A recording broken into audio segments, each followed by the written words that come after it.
Today's date is October the 29th, 2020. I'm representing the Cotton Museum, and I am interviewing Miss Melva Hill. Thank you very much.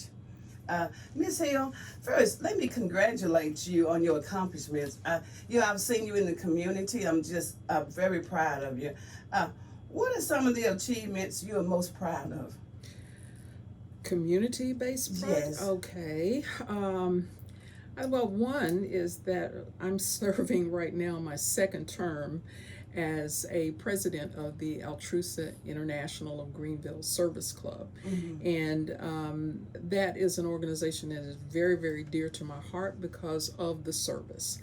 And it gives me an opportunity to be able to give back and do what my mother taught me, because she was that kind of person. She had a one man service organization and she did it all, but she laid a great foundation for me. I have a lot of things that I'm grateful that I have been able to work in my community in the capacities that I have, and that's from anything from United Way to Habitat for Humanity. I mean, I've done several different nonprofits, but it's given me an opportunity to interact with all levels of people. And it's also given me what I need to be able to deal with all types of personalities. And then one thing I'm humbled by it.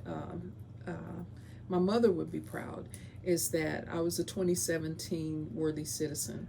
And, I just wish my mom and my husband could have lived to see, and my dad, but my mom especially and my husband could have lived to see that. But, because I want especially my mother to know that what you planted in me, that seed bloomed, and it's because of her, and that I had the seed. And then subsequently, when I accepted Christ, I knew that was what I was supposed to do. So he just confirmed that Mamie brought you up right. So That's so nice. When you speak of your mom, this glow come about you. Oh, yeah. So tell me about your mother role modeling you, as been a role model in your life. Oh my goodness. Let me tell you, my mother stood about 5'5", 5'4", but in my eyesight, she was 9 feet tall.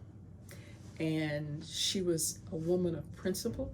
Mm-hmm. She was a woman of faith. Mm-hmm. She was a strong disciplinarian, but she believed in giving her children, her grandchildren, all of those generations of children, she believed in giving them what they needed to get started. Mm-hmm. And she certainly did that with me. And one of the best things that she passed down to me was a love of people. Mm-hmm. And that's the way she was. I mean, she just all over the place. She was an excellent cook.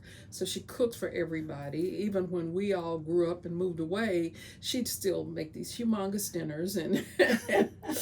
But she was just that giant in my life, and her shadow is still cast over me, and I am so appreciative that God gave me that kind of mother. That is lovely. When you talked about her, she still shadows over you. Mm-hmm. Can you talk about attending school and coping with segregation here in Greenville? Mm-hmm. I think probably my most negative experience of segregation was when the neighborhood that I grew up in. We used to walk to school together. We went to Booker T. Washington Elementary School, and I lived, and that was in Darktown. Mm-hmm. I lived in Sugarland, and so we had to walk, maybe a couple of miles or 2 or 3 to school every morning. But in our neighborhood, we would go, first person started, and usually that was me because I was the farthest one away. And then I'd go to the next street, and we'd pick up somebody else, and go to the next street, and we'd pick up some more. And so we walked together Mm-hmm. in a group, Mm-hmm. And I think the first taste of segregation that I got was we had to pass Austin Elementary to get to Booker T. And I could not understand why I had to do that. Why couldn't I go to that school? Mm-hmm. What was different about me? Because, I never really, races never were embedded in us. This is one way and that's another way. Um, my mother was, as I said, a lover of people, and so was my dad. And so they taught me how to just love people. And it didn't matter what color they were, so I just loved them and interacted with them. And so I could not understand that. And at that age, they really couldn't tell me why. They could tell me, but I wasn't. It was going to go right over my head. But then as I got older, then it was explained to me that this is the way society is, basically. There's the white and the black, and you don't cross that line. You try to stay on your side of the street, but do the right thing. And one of the other things that will always resonate in my mind was there used to be a 5 and dime store, the old school version of a dollar store, and it was called H.S. Crest, and in the back there were 2 water fountains. One said white only and the other said colored only. And I did not get that, and so my little personal rebellion, when there was nobody around, I'd drink out of a white fountain. I thought, you may not want me to, but I'm going to do it. So, and that again is probably something that I got from my mother, because she was a trailblazer. She did things that, one of the other things, another segregation kind of thing and boundary kind of thing, is my mother was a domestic. And she was the only domestic that I knew in that day that would not ride in the back seat. She rode in the front seat with her boss. She refused to ride in the back seat. So, it's things like that because she was that, as I said, a trailblazer, and she was a risk taker. Because she did those kinds of things, I think I chose to do them as well. And that was my way, and maybe her way of teaching me how to overcome the Jim Crow laws and the segregation. But then when desegregation came in the schools, my mom and dad gave me the option when it first came open as to, do you want to go now? You're going to have to go at some point because it's the law. But do you want to go now? And so the first year I did not. And then the second year, which was my 8th grade year, I did go to Greenville Junior High. And it was painful. Okay. Talk about that. It was very painful at first. One of the most painful things was probably that female students did not embrace me. And I felt like, you're a girl, I'm a girl, so, we ought to get along. But it wasn't like that. Caucasian students did not embrace.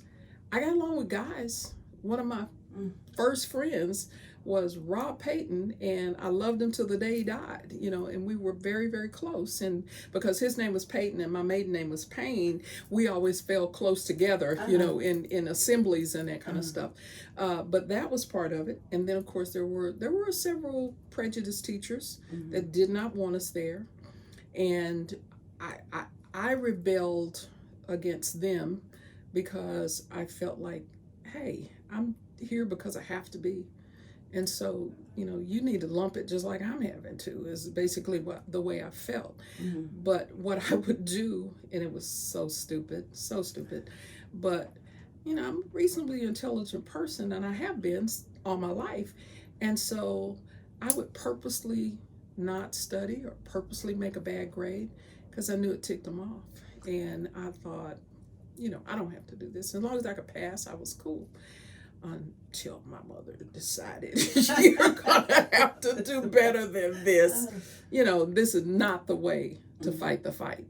So I changed my mind, but still I knew there were several that did, and you could just feel it when you interacted with them. And I was accustomed because I had, well, first of all, let me say, I was in the first grade for about 6 weeks, and because the nursery school that I had gone to, which was Miss Jimmy White, that I will love forever.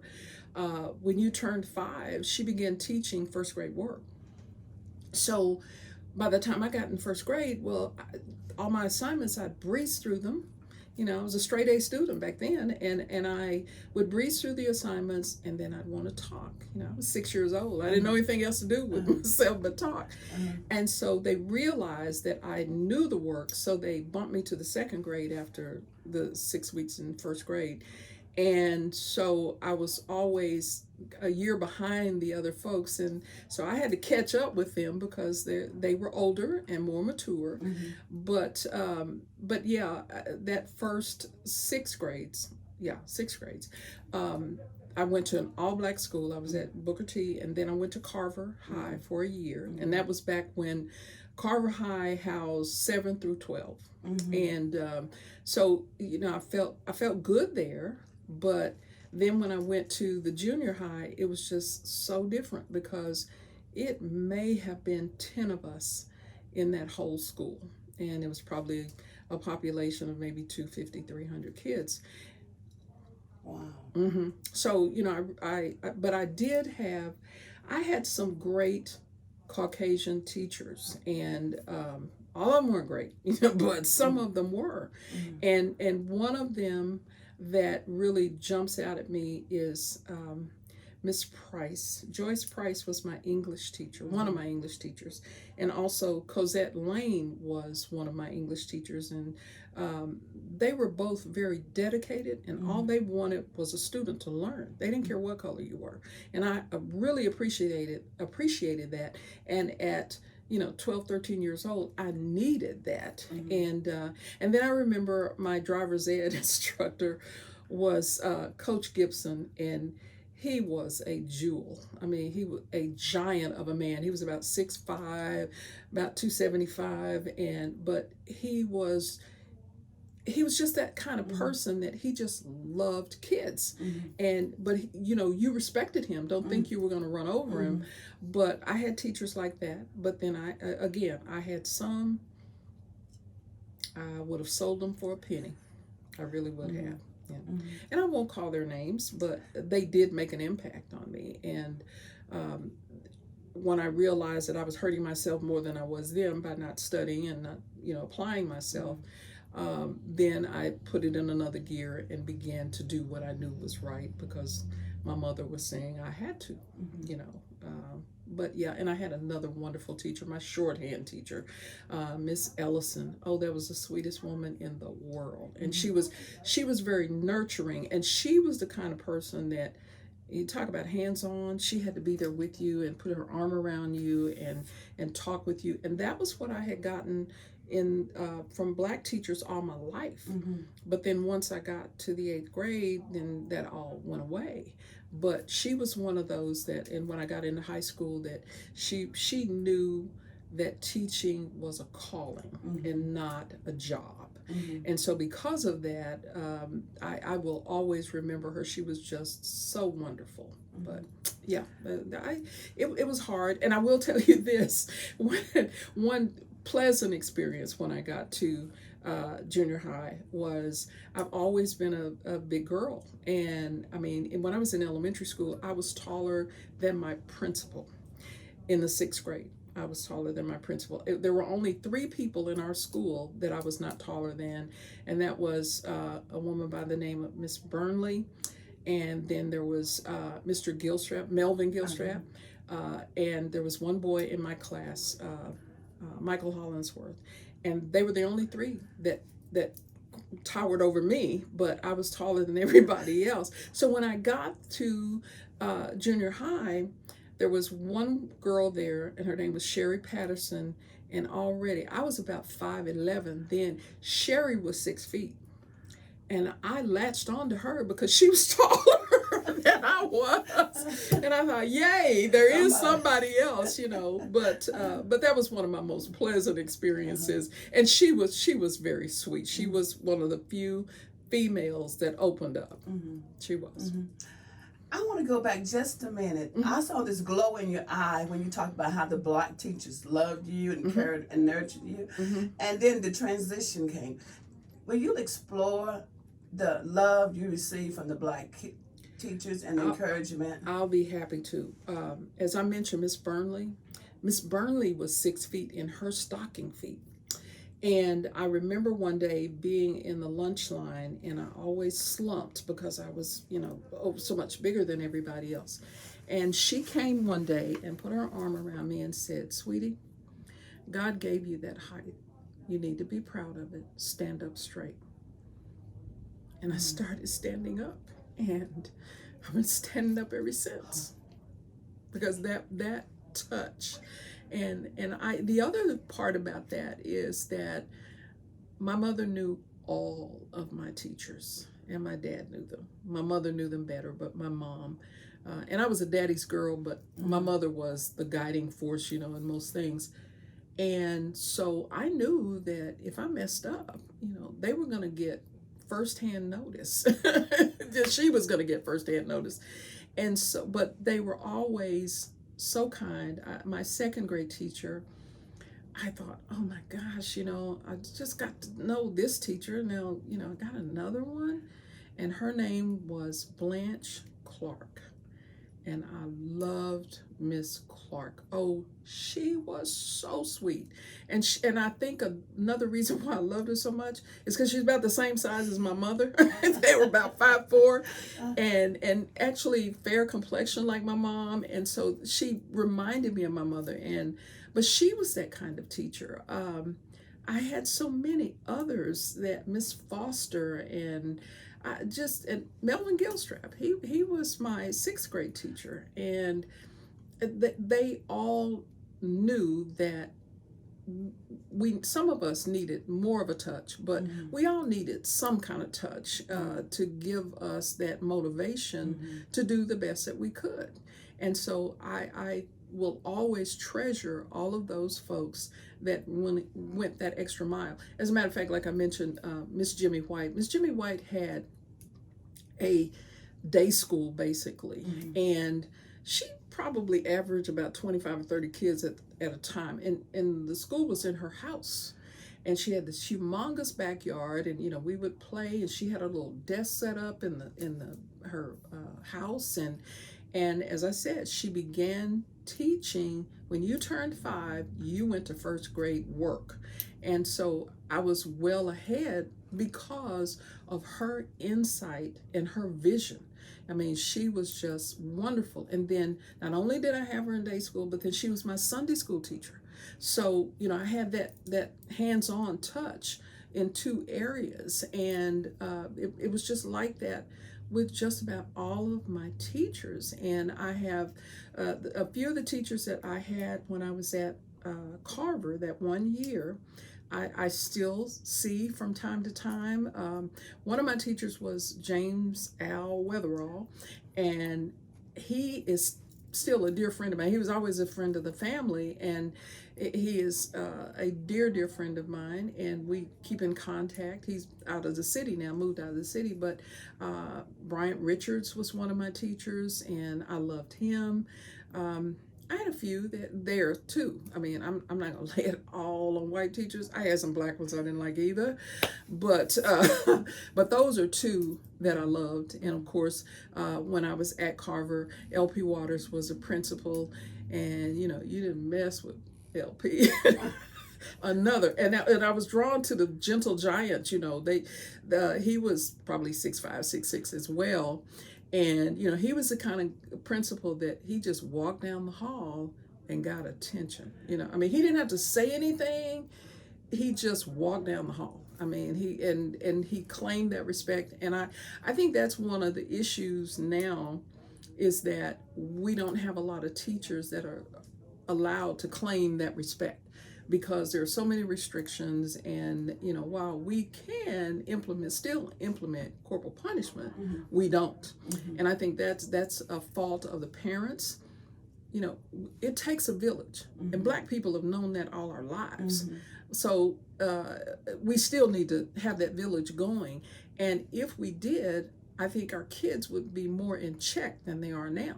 Because as I said, my parents knew my teachers, but all of my neighbors, half of my neighbors I called aunt somebody, you know, and that comes from our African heritage because they still do that in Africa. And so I knew that, you know, my boundaries were slim, you know, I mean, and you didn't cross them often. And I had a woman that lived across the street from us, Mrs. Robinson. She lived with her daughter. And for the longest time, we thought Miss Robinson was blind until we'd get out of the yard and go in somebody else's yard. And my mom wasn't home, their mom wasn't home. And she immediately said, you know, they're not. And so, you know, you better get back in the yard. And so we had that fear, if you will, and a fear in the respect, not so much, you know, oh my goodness, but yeah. And so she policed the place without leaving her front porch. Wow. And it was amazing. And we had more people like that. If we had neighborhoods again, because right now I'm in the house that my husband and I moved into back in 1977. And when we moved in, it was a neighborhood. And now it's just a street where I live. I can't name but maybe 2 people that live on that street that I know personally. And that's a sad testament. When, you know, when I was growing up, everybody knew everybody's name and you knew everybody's car, you know, all of that kind of stuff. So we were neighborhoods and we were neighborly, and we're not anymore. Yeah.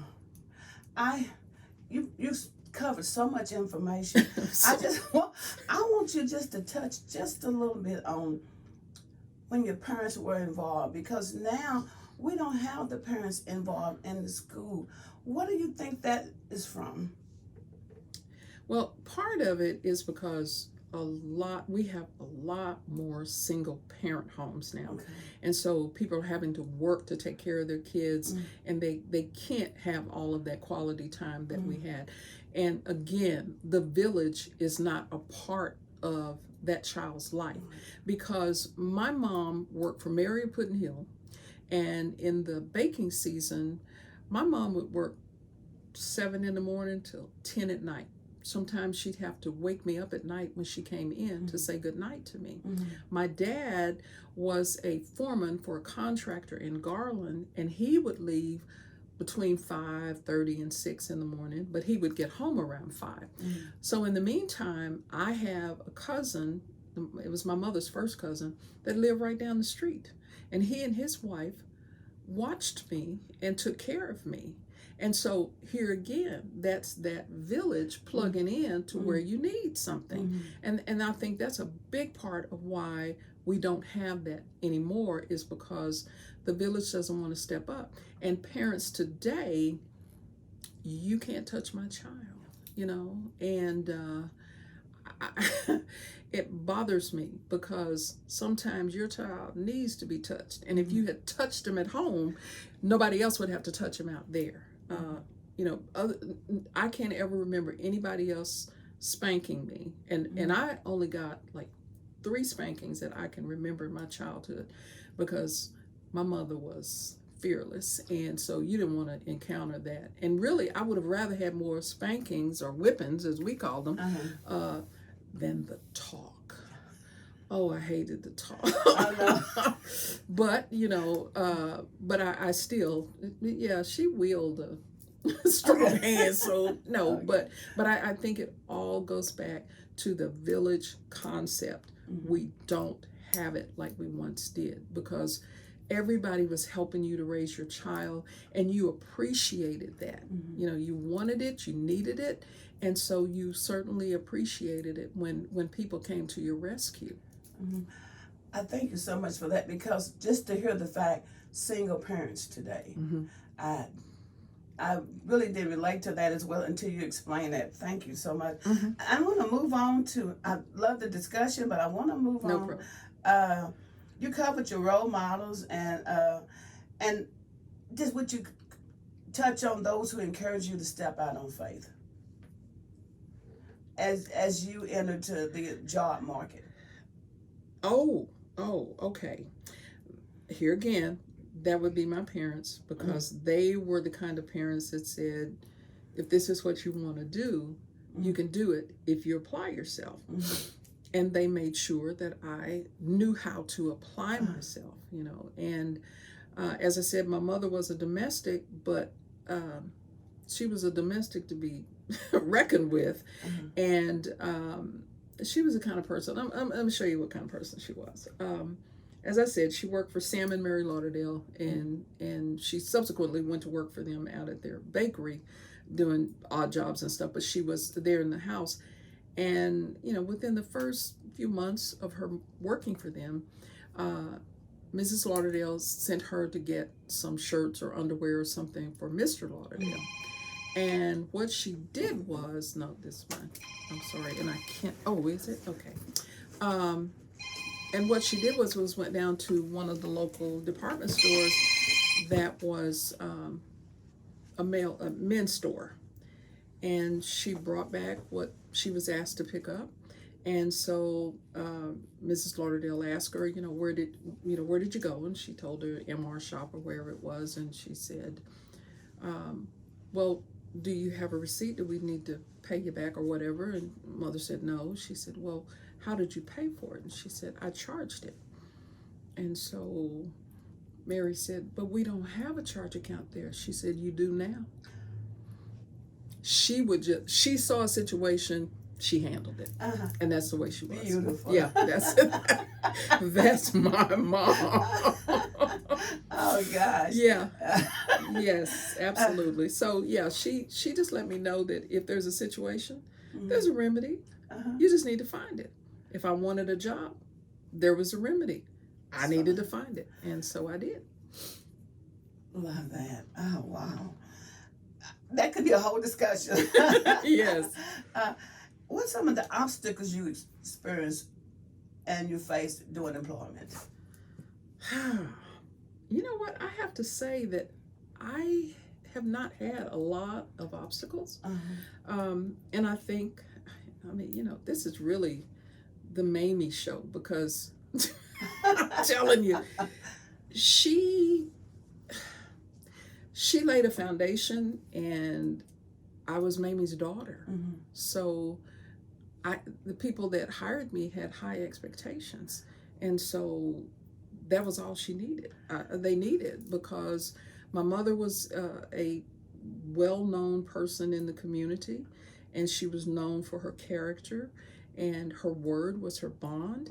And so if my word wasn't my bond, I might not speak another word because she was not going to have it. And so I did not have a lot.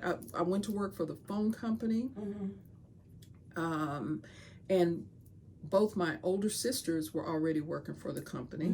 So I had somebody there greeting me and saying, come on in. And then I left there and went to work at Farmers Electric.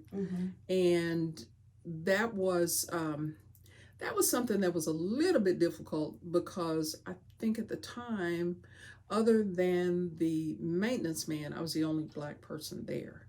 And I never will forget, I got into this deep discussion with one of the ladies that had probably been there 20 years. She made the comment one day that the United States is the greatest country in the world. And I said, you know, I have to kind of disagree with that. And she said, why? And I said, well, number one, I don't doubt that we are a great country. I said, but the best? No. I said, because you have to think about how this country was built. I said, first of all, white people came over and took land from red people and told them they didn't deserve it and they were heathens and all of that.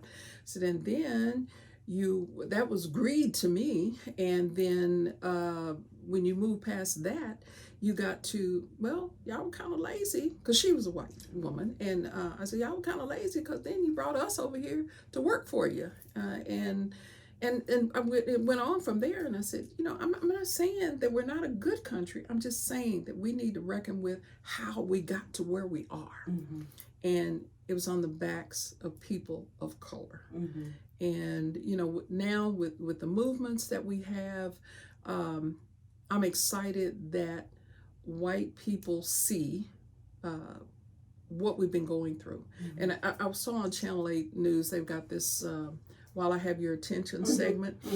And I saw one white guy that said something that was so profound that, nobody else has said it. And he said, I said to my white sisters and brothers, do you think if black people could have changed what was going on with them before now, that they wouldn't have done it back then? Mm-hmm. And that's something to think about. Mm-hmm. We just did not have all the tools Mm-hmm. to do it, because for so long, up until about the 60s, we were afraid to step out. You didn't know if you're going to be lynched or shot or Mm-hmm. whatever. And then, all of these things they kind of took a little quiet spell. And then, of course, with Martin Luther King and his movement, and John Lewis and all those folks. And then we began to gain a little bit of ground, and then we kind of slowed down again. And, it took the lives of too many people, Yes. too many people for us to say, hey, and not just white, not just blacks, but white, browns, anybody Mm-hmm. that is in this society needs to take a look and say, hey, is this really who Mm-hmm. we are? Mm-hmm. And because don't be mistaken, there is no other way to put it, there's bigotry in blacks as well. Mm-hmm. I mean, I was trying to make it nice, but no, there's bigotry and racism in blacks as well as whites. Mm-hmm. And that's one thing we have to Mm-hmm. justify, Mm-hmm. not justify, but we need to overcome. Mm-hmm. And and the thing that bothers me is when white people put all black people in the same category and black people put all white people in the same category. That's not true. Mm-hmm. That is not true. There have been a lot of, and I hate this phrase when white people say, some of my best friends are black. Well, but some of my, and they're not even my friends, they're my extended family. Mm-hmm. They are white. Mm-hmm. And I love them as much as I do the black ones. But there has to come a time when we stop talking about what we have to do and need to do and come together and let's lay some plans out. Let's strategize. Let's come on common ground and realize that you've been wrong, I've been wrong. Now let's get right together. Thank you. That's so good.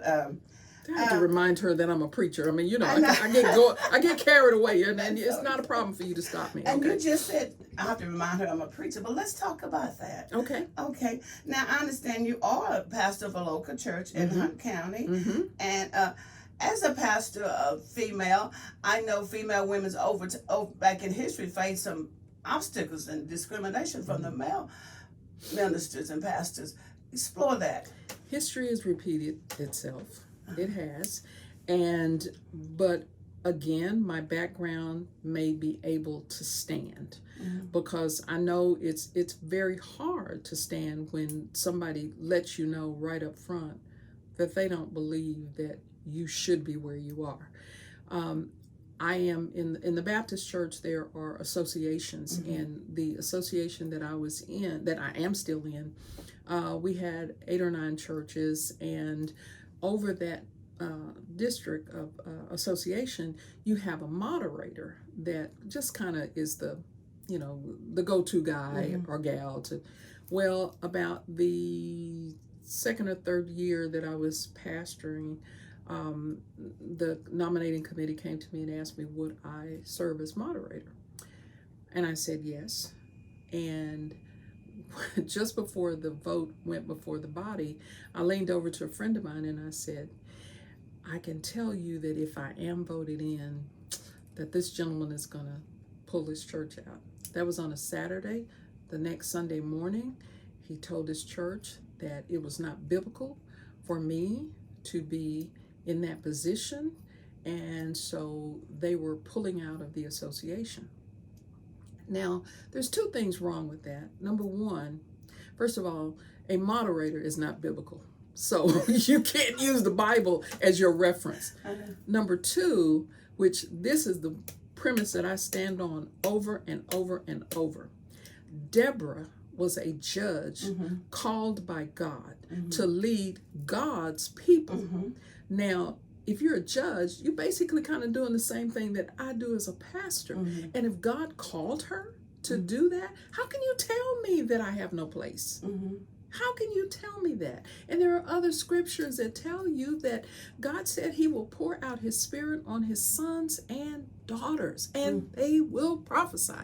So when you hear those things, and then you hear this loon over here that says that's not biblical, and she's not supposed to be a pastor, she's not even supposed to be a preacher, and I mean, it is just ridiculous. And I finally, after much prayer, I saw him and I said, I need to talk to you. And so I told him, I said, I need you to understand that I am only where I am because God told me that's where I was supposed to be, just like he told you where you were supposed to be. And if I didn't do what he told me to do, then I would be in direct contrast to what God's plan is. So my feeling is this: if I am going to be obedient, I need to be obedient all the way. No, I had no plans to be a pastor. I had no plans to be a preacher. But from the moment that I was born, from the moment that I was conceived, God had that plan. And so as it unfolded, and I've had some others that have had, some little sneaky, underhanded ways of letting me know that they don't care for where I sit. But I still come back. I tell them all the time, I'm the queen of comeback. So whatever it is you got to say, I got an answer for you. So, but it was a little bit tenuous to begin with, but again, I leaned on my background and my faith and the man that called me. And because God called me, that's why I'm here. I mean, because I'll tell anybody, it is not easy being a pastor.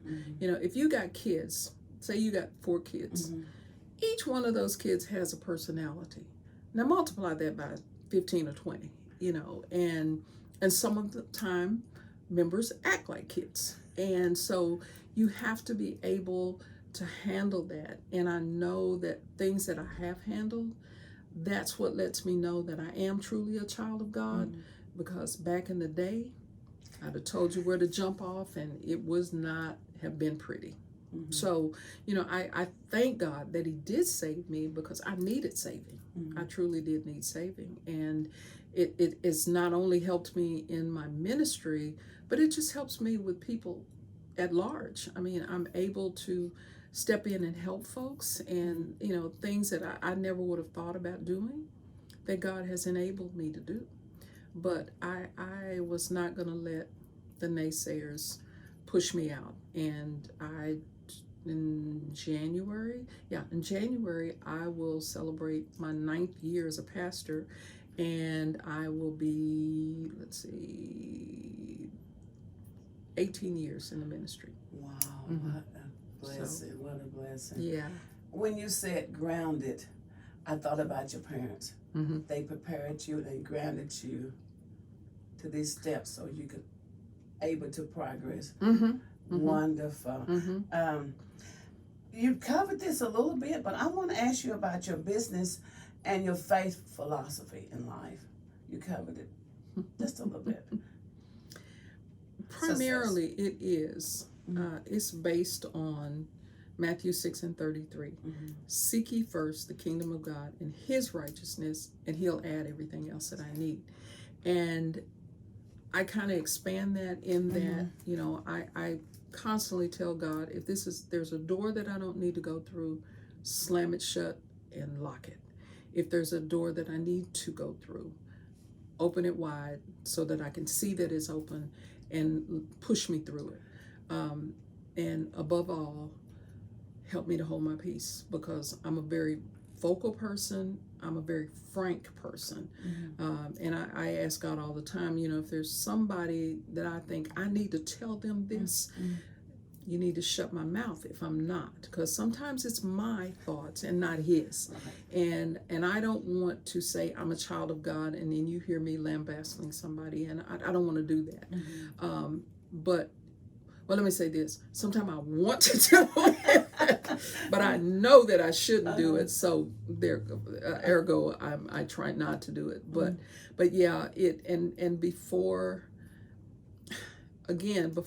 I came to Christ, it was my parents teaching and philosophies that I lived on, and I still have those as part of my DNA.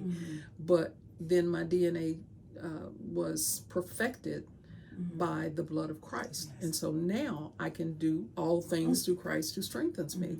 And so in the business the business world that I'm in, because I'm the business manager here at Atkinson's Florist, and God allows me, and that's another reason why I know this is where I'm supposed to be, because we deal with folks that have lost a loved one, and they come in and they're devastated, and I can't tell you how many families I have prayed with right here in this room. And so that's another way of God saying, see, this is where I want you. I don't care what everybody else says, this is where I want you. So I'm just trying to be obedient, and that's not always easy, but I still try to work at it as hard as I can. Thank you. When you said so many families I have prayed with in this room, you know, and you also said God said put you in a certain place where He needs you. That is so good, because you know sometimes we're in people's life just for a season. Yes, exactly, exactly. And one of my favorite moments that God was glorified, I feel like, I had a gentleman in, and he and his 2 daughters and a son, I think it was, and he had just lost his wife, and they had been married something like 60 years. Well, my husband and I were married 36 years.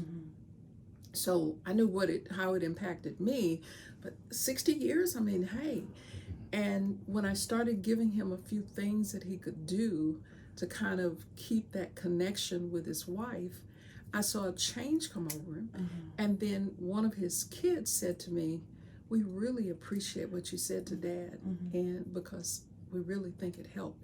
And so if that is just that one person, you know, the Bible says that the angels rejoice when one. So if I've touched one, I'm grateful. That's so nice. I'm changing the subject a little bit, but what advice would you give young people going into business or seeking a career? First of all, I would say to them, get as much education as you need for that profession. Some people are not meant for college. Some people are. But if you are not going to college, there are so many other programs nowadays. You can get certifications in so many different things, and find those schools, those trade schools, or even a junior college. You know, some people can go to a junior college, but they can't, you know, do the whole university thing. And that's okay. I think it's good for them to get the exposure, but you need to get the education for what it is that you want to go into, because you don't buy dental tools to build a house. So, you know, you do what is germane to what you want, and think about what you want. Think it through, and think how it will impact you, not only when you first get started, but is it something that is sustainable? And the other thing is, to young women, love yourself so much that it does not matter if a man loves you or not. Because the Bible says that a man that finds a wife finds a good thing. So ladies, stop trolling the clubs and the streets. Let God send him to you, and let your body be that temple that God wants it to be. I am so disheartened by so many young women that have decided that, you know, he loves me, and he just can't do without me. Yeah, he can do without you as soon as you have a baby, and so then he doesn't want you or the child, and he is not going to be responsible to you or the child. So you have to know that you are responsible to yourself. You need to take care of yourself, so that nobody else has that responsibility until God sends you a spouse. Fellas, I want you to remember that this young lady is someone's daughter. She's someone's sister. And you would not want that to happen to your daughter or your sister or your mother, for that matter. And if it has happened to someone in your family, why would you want to do it again? Mm-hmm. Don't duplicate bad behavior. First of all, seek God. I mean, I try to tell people all the time, God needs to be first in your life so that all the other stuff, it doesn't matter when it doesn't flow the way that you want it to. But I really and truly believe that kids today, just even more sometimes I think than we did, that every day is just a big party, and it's not. It is not. And in these day and times that we're living in right now, this party has been rained on. The pandemic has totally rained on our parade. And so, we need to understand that there are going to be some days when you've got to make some hard decisions. Just like right now with the pandemic, we initially started out, I was doing a Facebook post of my sermons, well, Facebook Live, and that was hard because I'm not a techie person. So, but anyway, then we went back to the church, and at first I was not going to continue the Facebook Live, but I began seeing people that I didn't know they were listening, and they weren't my church members, and they were people from other states and other cities, and I thought, okay, I can't stop this. And God said, the harvest is ripe, but the laborers are few.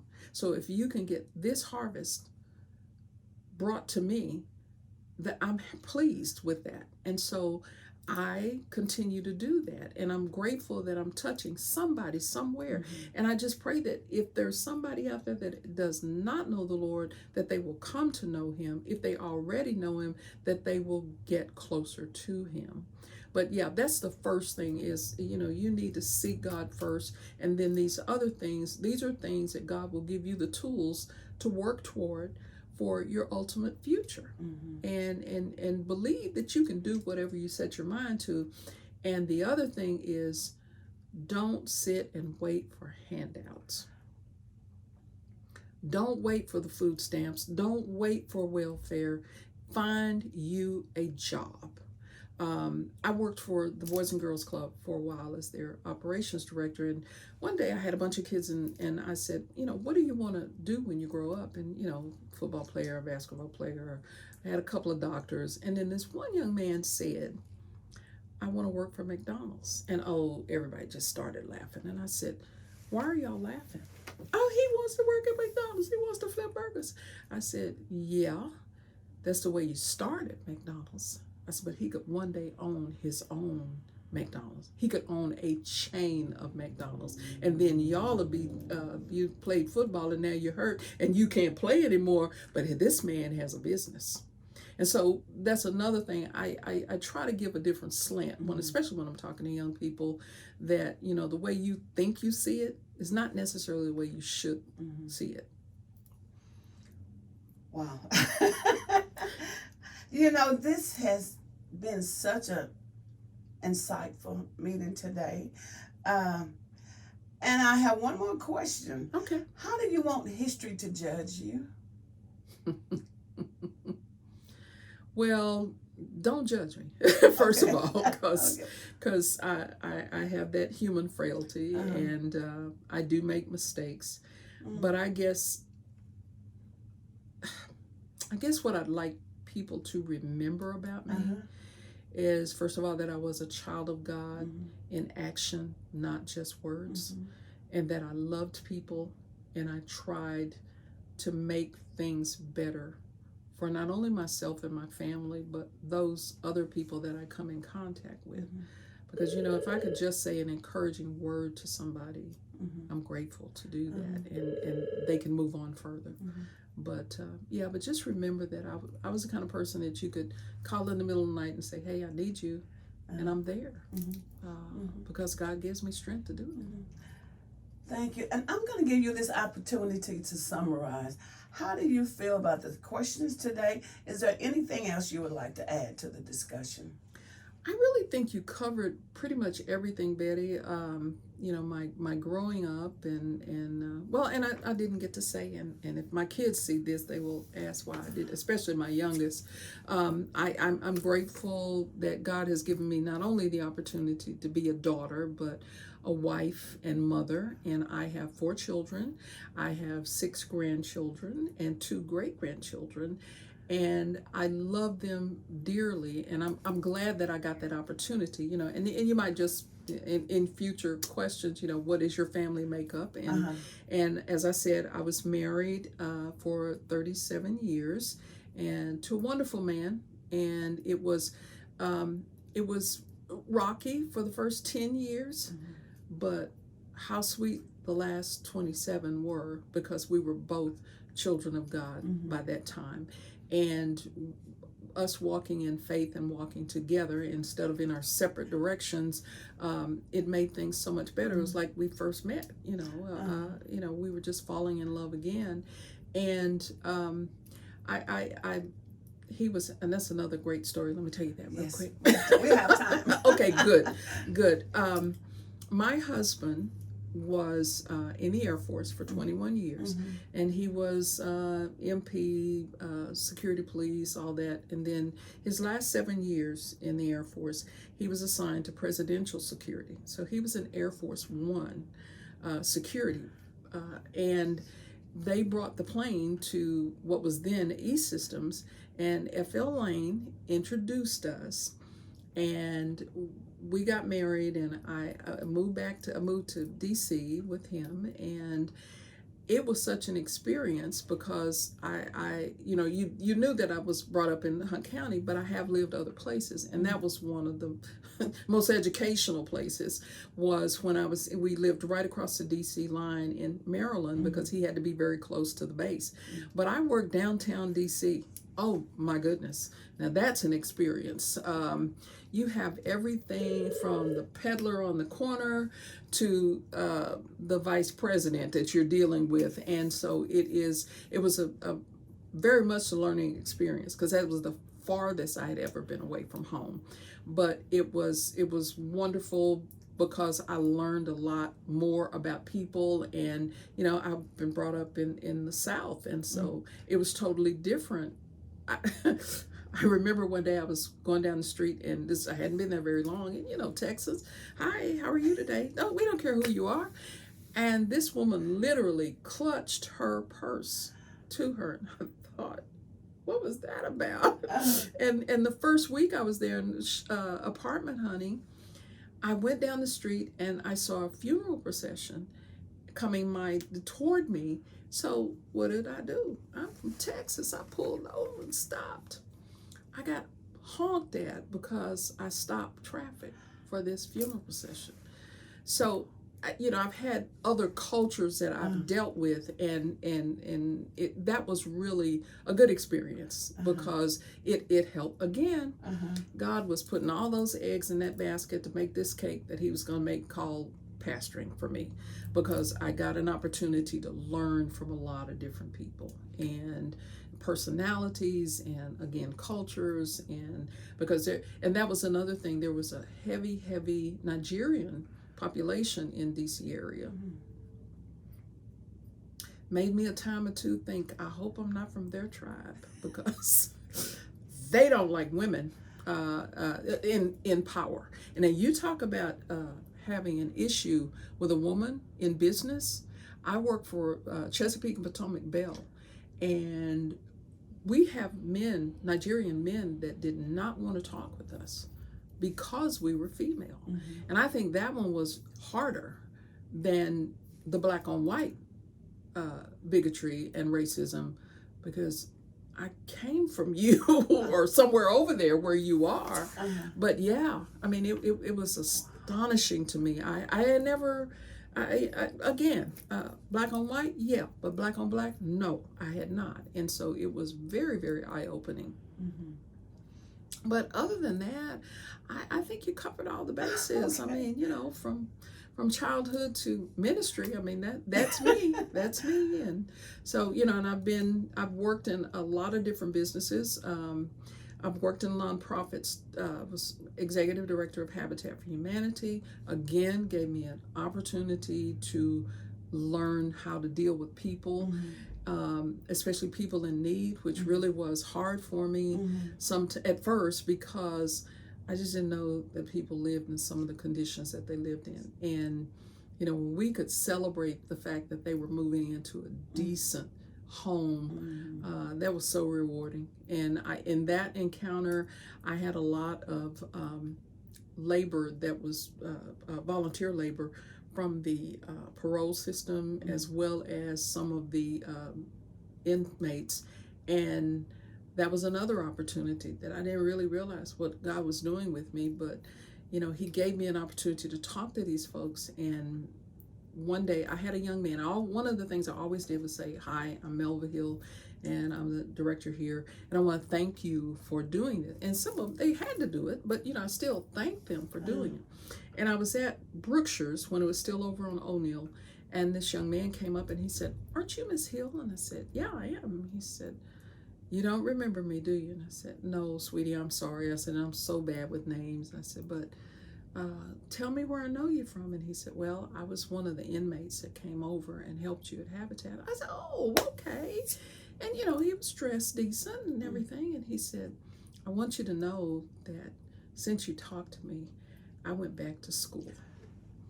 So, I had no idea God was preparing me then for what I was going to do now.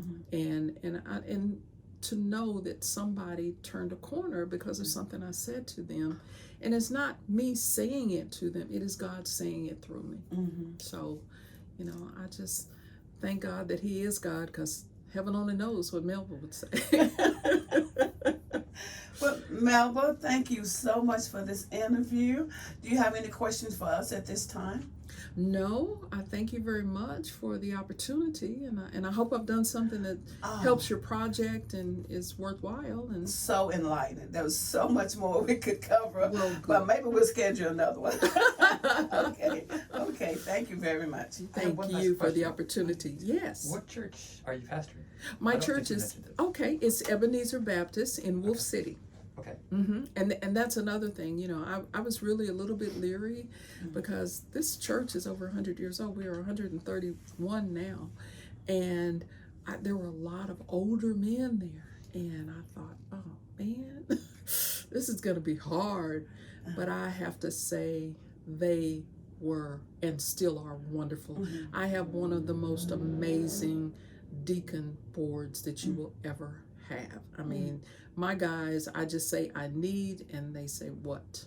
And one of my favorite things that they did for me was after my husband died, I decided I'm gonna purple up this bedroom. So I needed somebody to paint for me.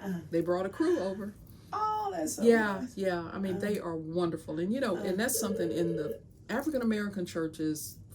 Since forever, it's always been the women that maintain the goings on of the church.